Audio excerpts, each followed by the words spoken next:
Hello guys, welcome back to new video. आज आपके सामने फिर से दो ऐसी कॉलेजेस है जिनके बारे में आपने काफ़ी ज़्यादा सुना होगा और आपने ये भी सुना होगा कि ये दोनों पंजाब में स्थित है और आपने ये तो सुना ही होगा कि ये दोनों प्राइवेट कॉलेजेस हैं और इनकी जो फीस होती है वो काफ़ी ज़्यादा हाई होती है। ये आपने सुना होगा, लेकिन आपने यह नहीं सुना होगा कि ये दोनों कॉलेजेस बिल्कुल घटिया है। मतलब ये आज के टाइम पे रिकमेंड ही नहीं होती। इसके बारे में हम वीडियो में पूरा बात कर रहे होंगे कि मैं ये चीज़ किस लिए बोल रहा हूँ और क्यों बोल रहा हूँ। इसके बारे में हम सारी चीज़ें इस वीडियो में डिस्कशन करेंगे। वीडियो में आपको एंड तक बना रहना है और इस वीडियो को देखने के बाद में, जैसा मैं हमेशा बोलता हूँ कि आपको दूसरा वीडियो देखने की जरूरत नहीं पड़ेगी। यहाँ पे आपके सामने बिल्कुल ऑनेस्ट टॉक होगा, जो भी चीज़ होगी वही आपको बताई जाएगी और अगर आपके लिए कॉलेज अच्छी होगी तो आपको अच्छी बताई जाएगी और अगर बेकार होगी तो बेकार बताई जाएगी। यहाँ पे कोई भी चीज को प्रमोट नहीं किया जा रहा है, ठीक है। तो वीडियो में एंड तक बने रहना है और यार अगर चैनल को सब्सक्राइब नहीं किया तो चैनल को सब्सक्राइब करिए।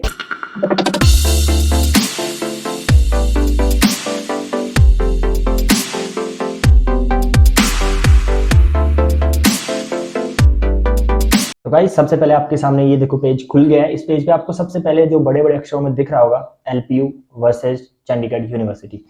तो एलपीयू वर्सेस चंडीगढ़ की बात करूँ तो ये आपको जो लेफ्ट साइड में आपको फोटो दिख रही है वो एलपीयू के कैंपस की मेन फोटो है। मतलब आपको हर फोटो में ये आपको बिल्डिंग्स तो दिख ही जाएगी, ठीक है। चंडीगढ़ यूनिवर्सिटी का भी ये मेन बिल्डिंग है, मतलब यहाँ पे आपको हर इमेज में ये चंडीगढ़ यूनिवर्सिटी का ये बिल्डिंग दिख जाएगा। सबसे पहले हम अगर बात करें तो जो एलपीयू का जो निफ्ट रैंकिंग है इंजीनियरिंग के अंदर वो 50 है, ठीक है। और जो चंडीगढ़ यूनिवर्सिटी है उसका निफ्ट रैंकिंग 38 है। आपको मैं सबसे पहले ये बता दूं कि ये जो निफ्ट रैंकिंग होती है इसके बेसिस पे कभी भी कॉलेज को चूज नहीं किया जाता, क्योंकि ये जो निफ्ट रैंकिंग होती है वो हमेशा कॉलेज के अंदर काफी सारी चीजों को देख के दी जाती है। वो नेशनल के थ्रू ये निफ्ट रैंकिंग दी जाती है, लेकिन ये जो निफ्ट रैंकिंग होती है वो आपको सबसे ज्यादा जो इसमें मेजर फैक्टर होता है वो था कैंपस फैसिलिटी और कैंपस को कैसे आपने सजा के रखा है। अगर आपने अपने कैंपस को बहुत बढ़िया तरीके से सजा के रखा है तो फिर आपकी निफ्ट रैंकिंग ऊपर हो जाएगी। और चंडीगढ़ यूनिवर्सिटी और एलपीयू में दोनों जगह कैंपस को काफी अच्छी तरीके से सजा के रखा है, बिल्डिंग्स काफी अच्छी अच्छी बना रखी है, तो इसकी वजह से इनको ये जो निफ्ट रैंकिंग है वो बढ़िया मिल रखा है। लेकिन इनके प्लेसमेंट्स के जो रिकॉर्ड है वो काफी भाई काफी मतलब बताने लायक नहीं है। ये है ना अपने रिकॉर्ड शो ही नहीं करते, मतलब ढंग से वे में होता है ना, जो बढ़िया तरीके से सारी चीजें शो कर देते हैं कॉलेजेस, वो ये अपने प्लेसमेंट्स को रिकॉर्ड शो नहीं करते, ठीक है। कभी 22 का कर दिया तो कभी 23 का नहीं किया, कभी 21 का कर दिया, कभी किसका कर दिया, और वो भी ढंग से नहीं करते। इनके जो डेटा होते हैं ना भाई हर जगह से पता नहीं कहाँ कहाँ से उठाने पड़ते हैं, इनकी वेबसाइट पे मिलते ही नहीं है। तो प्लेसमेंट्स के डेटा तो बहुत मुश्किल से मिलते हैं, ठीक है। और प्लेसमेंट्स को इतना फोकस भी नहीं किया जाता निफ्ट रैंकिंग में, ठीक है। तो सबसे पहली चीज यही है कि आपको निफ्ट रैंकिंग देख के एडमिशन नहीं लेना है। उसके बाद में हम स्टेबलाइज की बात कर लेते हैं कि ये जो दोनों कॉलेजेस है वो कब स्टेबलाइज हुई। तो एलपीयू जो स्टेबलाइज हुई थी वो 2005 में हुई थी और जो चंडीगढ़ यूनिवर्सिटी है वो 2012 में स्टेबलाइज हुई है। मतलब जो चंडीगढ़ यूनिवर्सिटी है उसको आज 11 साल हो गई ऑलमोस्ट, और 2005 में एलपीयू को भी 18 साल के आसपास हो गया है। मतलब एलपीयू काफी पुराना है। उसके बाद में मोड ऑफ एडमिशन की बात कर लेते हैं तो दोनों में मोड ऑफ एडमिशन आपको उनके पर्सनल एग्जाम देने होते हैं। एलपीयू नेस्ट, एलपीयू में एडमिशन लेने के लिए आपको इसका एग्जाम देना होता है, और सीयू सेट, ये चंडीगढ़ यूनिवर्सिटी में आपको एडमिशन लेने के लिए सीयू सेट एग्जाम देना होता है। उसके बेसिस पे ही आपको एडमिशन मिलेगा और आपको जेईई मेंस दिया हुआ होता है, तो आपको इसमें फायदा होता है। एलपीयू नेस्ट तो फिर भी आपको देना पड़ेगा, सीयू सेट तो फिर भी देना पड़ेगा, बट कुछ स्कॉलरशिप में इनको मतलब आपको फायदा हो जाता है, ठीक है। तो मोड ऑफ एडमिशन की बात होने के बाद में हम चलते हैं इनके फीस स्ट्रक्चर पे, क्योंकि फीस स्ट्रक्चर सबसे ज्यादा इंपॉर्टेंट है और एक नॉर्मल स्टूडेंट के लिए जिनकी फाइनेंशियल कंडीशन इतनी अच्छी ठीक नहीं है उनके लिए फीस स्ट्रक्चर भी देखना काफी ज्यादा जरूरी होता है, क्योंकि वो कहीं पे एडमिशन ले रहे हैं, उनको अगर रिटर्न ऑफ इन्वेस्टमेंट इतना बढ़िया नहीं मिल पाता बाद में तो उनके लिए वो फीस स्ट्रक्चर काफी ज्यादा हाई हो जाता है। तो सबसे पहले हम एलपीयू का फीस स्ट्रक्चर देखते हैं। इसका जो फीस स्ट्रक्चर है वो 3 ग्रुप्स में डिवाइड कर रखा है इन्होंने, मतलब ए ग्रुप, बी ग्रुप और सी ग्रुप। इनका मतलब क्या है कि जो ए ग्रुप में इन्होंने कुछ ब्रांचेस डिवाइड कर रखी है कि जैसे कंप्यूटर साइंस की कुछ ब्रांचेस है उनको इन्होंने डिवाइड कर रखा है। बी ग्रुप में इन्होंने कंप्यूटर साइंस प्लस आईटी की कुछ ब्रांचेस है उनको डिवाइड कर रखा है, और सी ग्रुप में इन्होंने कंप्यूटर साइंस और आईटी को छोड़ के जितनी भी इनकी कोर ब्रांचेस है, electrical, electronics, mechanical, industrial production, ठीक है, कंट्रोल, इनके पास जो भी ब्रांचेस है उनको इन्होंने सी ग्रुप में रखा है। तो हम अगर इंस्टीट्यूट फीस की बात करें ए ग्रुप की तो वो 3,80,000 आपको पर ईयर देना पड़ेगा। बी ग्रुप के लिए आपको 3 लाख देना पड़ेगा पर ईयर, और सी ग्रुप के लिए आपको 2,40,000 आपको पर ईयर देना पड़ेगा, ठीक है। उसके बाद में हम हॉस्टल फीस की बात कर लेते हैं। तो जो हॉस्टल फीस है इनके एसी रूम आपको 2 lakhs का पड़ेगा, मतलब hostel room plus mess charges मिला के अगर आप सिंगल रूम लेते हो तो ये 2 लाख के आसपास पड़ेगा। अगर आप शेयरिंग बढ़ा देते हो, डबल शेयरिंग लेते हो, ट्रिपल शेयरिंग लेते हो, तो उसके अकॉर्डिंग आपके पैसे कम हो जाते हैं। और अगर नॉन एसी लेते हो तो फिर आपके उसके अकॉर्डिंग पैसे कम हो जाएंगे। लेकिन यहाँ पे मैंने एसी का चार्जेस रखा है और सिंगल रूम के लिए रखा है कि आपको अगर ये लेना है तो 2 लाख आपको चार्जेस लगेगा, हॉस्टल प्लस मेस आपको 1 साल का। और अगर यहाँ पे टोटल फीस की बात करते हैं तो ये जो टोटल फीस है वो 5,80,000 आपका पर ईयर पढ़ने वाला है, 5,80,000 पर ईयर पढ़ने वाला है। ठीक है, मतलब भाई गवर्नमेंट कॉलेज का 3 साल का फीस ये 1 साल में खत्म कर रहा है। मतलब देख लो तुम, एनआईटी और आईआईटी का जो स्टूडेंट्स की फैमिली इनकम 1 लाख से कम होती है उनकी 3 साल की फीस होती है hostel plus mess charges plus institute fees, मतलब उनका ये 4 साल का निकल जाएगा। इस फीस में 4 साल खत्म। और आपका खर्चा जो होता है पर्सनल वो भी आ जाएगा 5,80,000 में। भाई इतना ज्यादा फीस है। ठीक है, तो अगर हम किसी कॉलेज में इतना पैसा इन्वेस्ट कर रहे हैं तो इसका मतलब ये तो है ना कि हम उस कॉलेज को ढंग से तो पहले देख ले कि क्या मिलने वाला और क्या नहीं मिलने वाला। या फिर ऐसा ही हम जाके 24 लाख 25 लाख रुपए 20 लाख रुपए किसी कॉलेज में जाके इन्वेस्ट कर देंगे तो भाई फाइनेंशियल कंडीशन भी देखनी होती है। पेरेंट्स ऐसे ही थोड़ी पेड़ से तोड़ के थोड़ी तुम्हारे फीस जमा करवा देंगे। ठीक है, तो वो सारी चीजें देख के हमारे को एडमिशन लेना होता है। उसके बाद में चंडीगढ़ यूनिवर्सिटी की बात कर लेते हैं फीस स्ट्रक्चर की। इसका जो इंस्टीट्यूट फीस है वो 2,40,000 है। ठीक है, और जो हॉस्टल फीस है वो 1,35,000 है पर ईयर का। ठीक है, वो हॉस्टल की कंडीशंस इनकी जो भी है वो आपको इनकी साइट पे ही मिलेगा, और जैसे डबल शेयरिंग है या ट्रिपल शेयरिंग है तो उसके अकॉर्डिंग आपको हॉस्टल मिल जाएगा। बट हॉस्टल प्लस मेस आपका दोनों का 1,35,000 पड़ेगा पर ईयर का। अगर टोटल की बात कर लेते हैं तो 3,75,000 आपको पर ईयर लगने वाला है इसमें भी। ठीक है, और 4 साल का आपको अगर बात करें तो 15 to 20 lakhs आपको इन्वेस्ट करना पड़ेगा दोनों कॉलेजेस में। एलपीयू में भी आपको ऑलमोस्ट इतने, अगर आप एलपीयू में ज्यादा स्टैंडर्ड लेना चाहते हो तो आपको 25 लाख तक पड़ जाएगा। बट अगर नॉर्मल तरीके से भी रहना चाहते हो तो आपको 16 to 20 लाख तो यार पड़ेगा। ठीक है, फीस स्ट्रक्चर आपको इतना तो पड़ जाएगा। उसके बाद में हम स्कॉलरशिप्स की बात कर लेते हैं, जो एलपीयू में कौन कौन से स्कॉलरशिप्स आपको मिलती है। तो 12th बोर्ड के बेसिस पे आपको स्कॉलरशिप मिलती है। अगर आपकी 12th में परसेंट 95 से ऊपर है या 95 है तो जो ए ग्रुप की ब्रांचेज है उनके लिए 20% फी रिमिशन है। ठीक है, ग्रुप बी के लिए 30% और ग्रुप सी के लिए 50% है। और जो ए ग्रुप, बी ग्रुप और सी ग्रुप की जो ब्रांचेज है वो मैं आपको आगे दिखाने वाला हूँ। फिर अगर 90 से 94.99% तक आपकी परसेंट है 12th में तो फिर आपको ग्रुप ए के लिए 15%, ग्रुप बी के लिए 25% और ग्रुप सी के लिए 40% आपको फ्री एडमिशन मिल जाएगा। और अगर आपकी परसेंट 12th में 80 to 89.99% है तो ग्रुप ए के लिए आपको 10% एडमिशन मिलेगा, ग्रुप बी के लिए 20% और ग्रुप सी के लिए 30% आपको एडमिशन मिल जाएगा। और भाई अगर एलपीयू में जा रहे हो तो मेरा सजेशन है कि ग्रुप ए की ब्रांचेज ही चूज करनी है। ज्यादा से ज्यादा हम ग्रुप बी की चूज कर सकते हैं, ग्रुप सी की चूज करने के लिए हमें एलपीयू में जाना नहीं है। क्योंकि भाई अगर वहां पे कोर ब्रांचेज मैकेनिकल इलेक्ट्रिकल यही लेना है तो फिर हमारे को प्राइवेट कॉलेजेस में प्लेसमेंट तो आपको नहीं मिलना 4 साल बाद। अगर आप प्राइवेट कॉलेज में एडमिशन ले रहे हो उसका मतलब आप कंप्यूटर साइंस की कुछ ब्रांचेज में ही जा रहे हो, तभी जाके आपको कुछ ना कुछ मिल पाएगा, अगर कुछ मिलेगा तो यहाँ पे अगर इनमें स्कॉलरशिप्स की बात कर लेते हैं तो ग्रुप ए और ग्रुप बी में जो स्कॉलरशिप है वो 30% से ज्यादा स्कॉलरशिप आपको नहीं मिलेगा ट्यूशन फीस में। ठीक है, तो 30% तक मैक्स है, उससे आपको स्कॉलरशिप नहीं मिलेगा। अब ग्रुप ए की जो ब्रांचेज है वो यहाँ पे आप देख सकते हो, कंप्यूटर साइंस, आर्टिफिशियल इंटेलिजेंस के अंदर। ठीक है, और डेटा इंजीनियरिंग, ये ग्रुप ए की ब्रांचेज है। अगर इनको आप चूज करते हो तो आपका फीस जो मैंने पहले दिखाया था 3,80,000 आपका लग रहा होगा। ग्रुप बी की ब्रांचेज ओनली सीएससी हो गया, सीएससी बिग डेटा एनालिस्ट हो गया, क्लाउड कंप्यूटिंग हो गया, साइबर सिक्योरिटी के अंदर हो गया, data science and data engineering हो गया। ठीक है, और डेटा साइंस विथ एमएल हो गया। ठीक है, और साइंस मशीनिंग लर्निंग। ठीक है, सॉफ्टवेयर डेवलपर। ठीक है, IT operation, full stack software development CSC, और सॉफ्टवेयर प्रोडक्ट इंजीनियरिंग। मतलब इन्होंने क्या है कि टॉपिक वाइज ही सीएससी ब्रांच बना दी। मतलब आपको चूज करने की जरूरत नहीं है मेरे को कौन से फील्ड में जाना है, इन्होंने पहले से बना रखा है। अगर क्लाउड कंप्यूटिंग के लिए आप खुद करना है तो आप सीएससी ले लो, सीएससी इन क्लाउड कंप्यूटिंग आप ले सकते हो। वहां पे आपको केवल क्लाउड कंप्यूटिंग ही पढ़ाई जाएगी, तो आपका प्लेसमेंट उधर आप अलग हो गए लोगों से।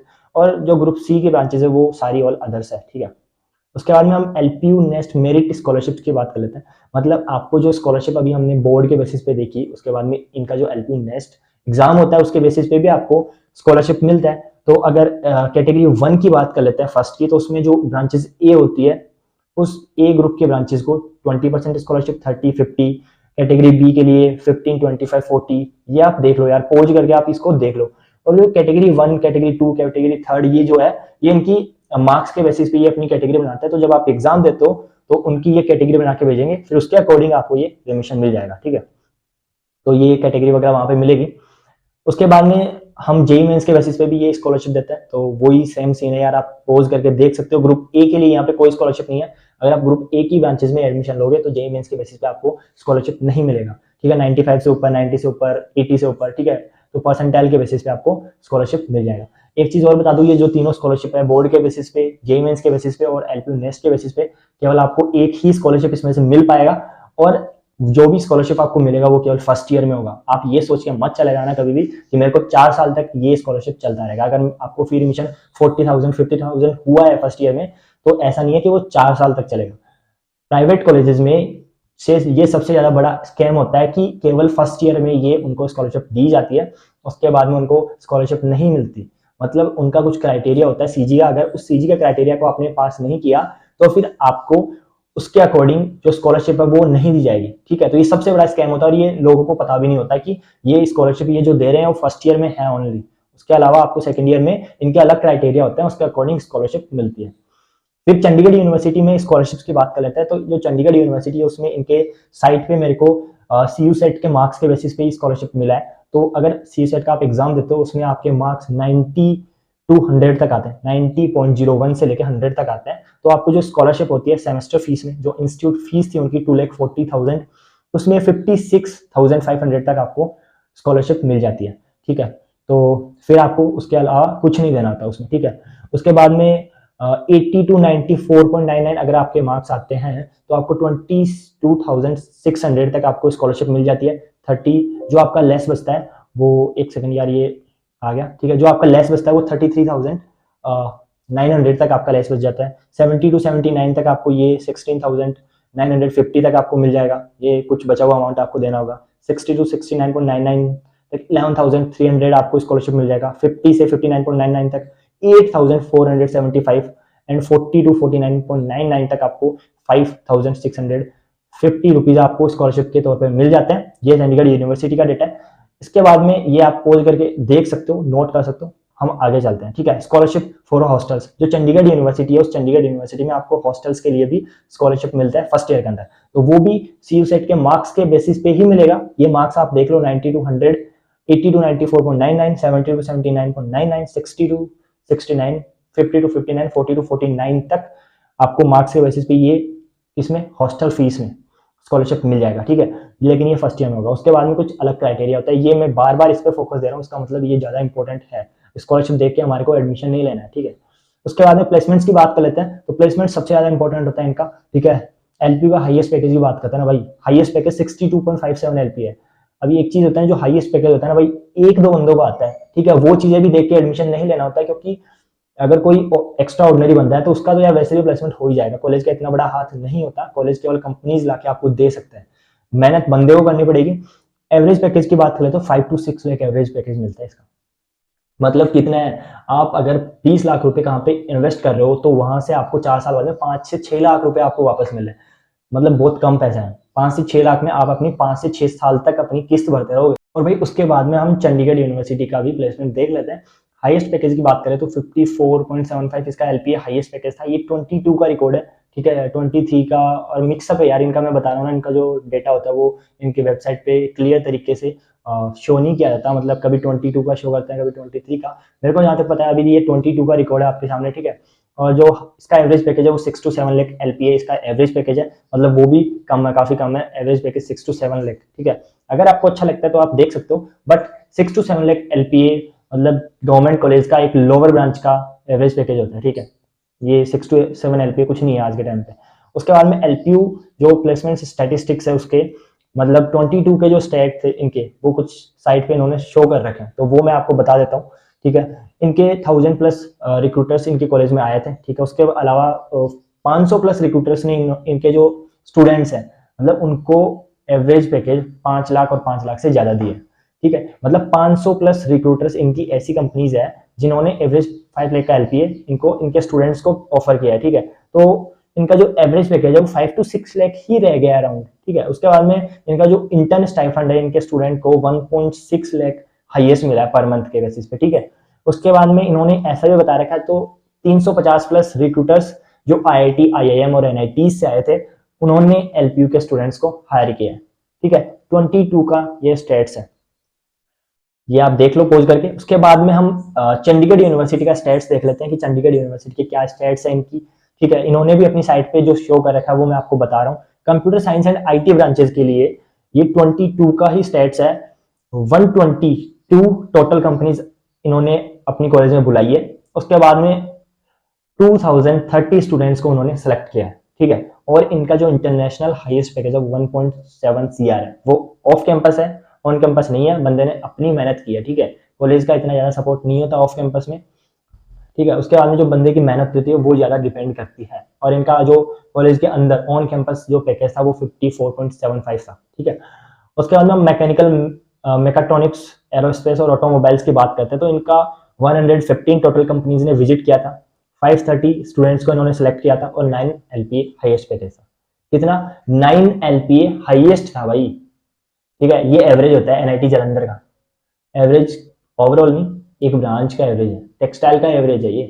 ठीक है, उसके बाद में सिविल, पेट्रोलियम और केमिकल इंजीनियरिंग की बात करते तो इनमें जो 35 टोटल कंपनीज इन्होंने बुलाई थी, 178 स्टूडेंट्स सेलेक्ट किए थे और 15 एलपीए हाईएस्ट पैकेज था। ठीक है, 15 एलपीए हाईएस्ट पैकेज था, वो भी पैकेज नहीं है, वो सीटीसी होता है, उसमें से कट पिटा के इनको मिलते हैं। अब उसके बाद में इलेक्ट्रिकल, इलेक्ट्रॉनिक्स और कम्युनिकेशन, मतलब electrical and electronics and communication जो साथ में आती है, इलेक्ट्रॉनिक्स एंड कम्युनिकेशन ब्रांचेस, इसमें जो टोटल 37 कंपनीज इन्होंने बुलाई थी, 628 स्टूडेंट्स को इन्होंने हायर किया था और 10 एलपीए इसका हाईएस्ट पैकेज था। ठीक है, तो ये सारे के सारे आपके सामने सीयू के स्टेट्स है, एलपीयू के स्टेट्स मैंने शो कर दिए हैं। प्लेसमेंट्स आपको मोटा मोटा सारा बता दिया है, स्कॉलरशिप्स के बारे में बता दिया, Chandigarh university JEE mains scholarship, LPU NEST scholarship. ठीक है, एलपीयू की स्कॉलरशिप जो 12th के बोर्ड के बेसिस पे मिलती है, मतलब ऑलमोस्ट सारा कुछ आपको बता दिया है। और अब मैं आपसे बात कर लेता हूँ कि आप जो बोल रहे हो, आपके दिमाग में एक चीज आ रही होगी कि भैया आप ना मतलब इन दोनों कॉलेज को टारगेट कर रहे हो, आप इनकी सारी गलत गलत चीजें बता रहे हो। मैं यार गलत चीजें नहीं बता रहा हूँ, मैं ये चाहता हूँ कि अगर हम कहीं पे 20 लाख इन्वेस्ट कर रहे हैं ना, 25-20 लाख, तो उसका एवरेज पैकेज कम से कम 15 लाख तो होना चाहिए ना। 5 से 6 लाख बहुत कम एवरेज पैकेज होता है। तो अब मेरी मानना है ना आपको, तो मैं ये आपको सजेस्ट करना चाहूंगा कि अगर आपको इसके इन दोनों के अलावा या प्राइवेट कॉलेजेस के अलावा कोई भी ढंग का कॉलेज आपको मिल रहा है, एनआईटी, आईआईटी, जीएफटीआई, अगर जीएफटीआई में भी आपको कुछ बढ़िया जीएफटीआई मिल रहे हैं, जो मैंने वीडियो बनाया है, डिस्क्रिप्शन में लिंक है, वहां पे आप वो चेक कर सकते हो कि कौन से जीएफटीआई के बारे में मैं बात कर रहा हूँ। तो वो जीएफटीआई अगर आपको मिल रहे हैं तो आप यार वो ले सकते हो, उनके पैकेज काफी अच्छे हैं। ठीक है, और अगर जीएफटीआई आपको वो नहीं मिल रहे, कोई और जीएफटीआई मिल रही है, उसमें कोई बढ़िया ब्रांच मिल रही है, कंप्यूटर साइंस होगी, इलेक्ट्रॉनिक्स होगी, इलेक्ट्रिकल होगी, तो आप यार वो प्रीफर कर सकते हो। वहां पे आपको फीस भी कम देना पड़ेगा। ठीक है, यहाँ पे इतना फीस भी नहीं देना पड़ेगा, और यहाँ पे जो आपकी फीस लगेगी वो उसका रिटर्न ऑफ इन्वेस्टमेंट कितना, 5 to 6 लाख, 20 लाख पे 5 to 6 लाख, या कहाँ की मतलब सही बात है। तो वो चीज मैं आपको टारगेट कर रहा हूँ। और अगर आपको कोई कॉलेज नहीं मिल रहा है, गवर्नमेंट कॉलेजेस, ढंग का जो गवर्नमेंट कॉलेज है वो कुछ नहीं मिल रहा है, स्टेट गवर्नमेंट में आप ट्राई कर सकते हो, हर स्टेट की अलग अलग गवर्नमेंट कॉलेजेस होती है, और कहीं ना कहीं हर स्टेट में 1 से 2 जो कॉलेजेस होती है वो तो बढ़िया होती है। ठीक है, तो आप वहां पे ट्राई कर सकते हो। अगर वहां पे भी आपको नहीं मिल रहा है, अगर आपके पास सारे ऑप्शन बंद है, आप कहते हो भैया मेरे पास केवल प्राइवेट कॉलेजेस का ही ऑप्शन है, तो फिर आप यार वहां पे ये देखो कि कहाँ पे मेरे को पैकेज बढ़िया मिल रहा है। बढ़िया मतलब मींस आप जितना वहां पे इन्वेस्ट करें उसके अकॉर्डिंग आपको ठीक ठाक पैकेज मिल रहा है, तो आप वहां पे एडमिशन ले सकते हो। लेकिन आपको अगर इसमें एलपीयू में और सीयू में लेना है एडमिशन, मजे मारने, मतलब आपके पेरेंट्स के पास काफी सारा पैसा पड़ा है, अगर आप 20 लाख यहाँ पे लगा रहे हो 4 साल के, और उनकी फाइनेंशियल कंडीशन पे कोई इफेक्ट नहीं आ रहा, मतलब कोई ज्यादा इफेक्ट नहीं पड़ेगा कि 20 लाख पड़े थे तो वो दे दिए मैंने, तो फिर आप एडमिशन ले सकते हो, मतलब फिर इन दोनों में एडमिशन ले सकते हो। और इसके अलावा मेरे पास जो भी डेटा था वो मैंने आपको बता दिया। और अगर कोई जो दूसरी कॉलेज है आप जानना चाहते हो उसके बारे में, तो आप मेरे को कमेंट सेक्शन में कमेंट करके बता सकते हो। एंड यार चैनल को सब्सक्राइब कर लो, मोटिवेशन मिलता है। मिलते हैं नेक्स्ट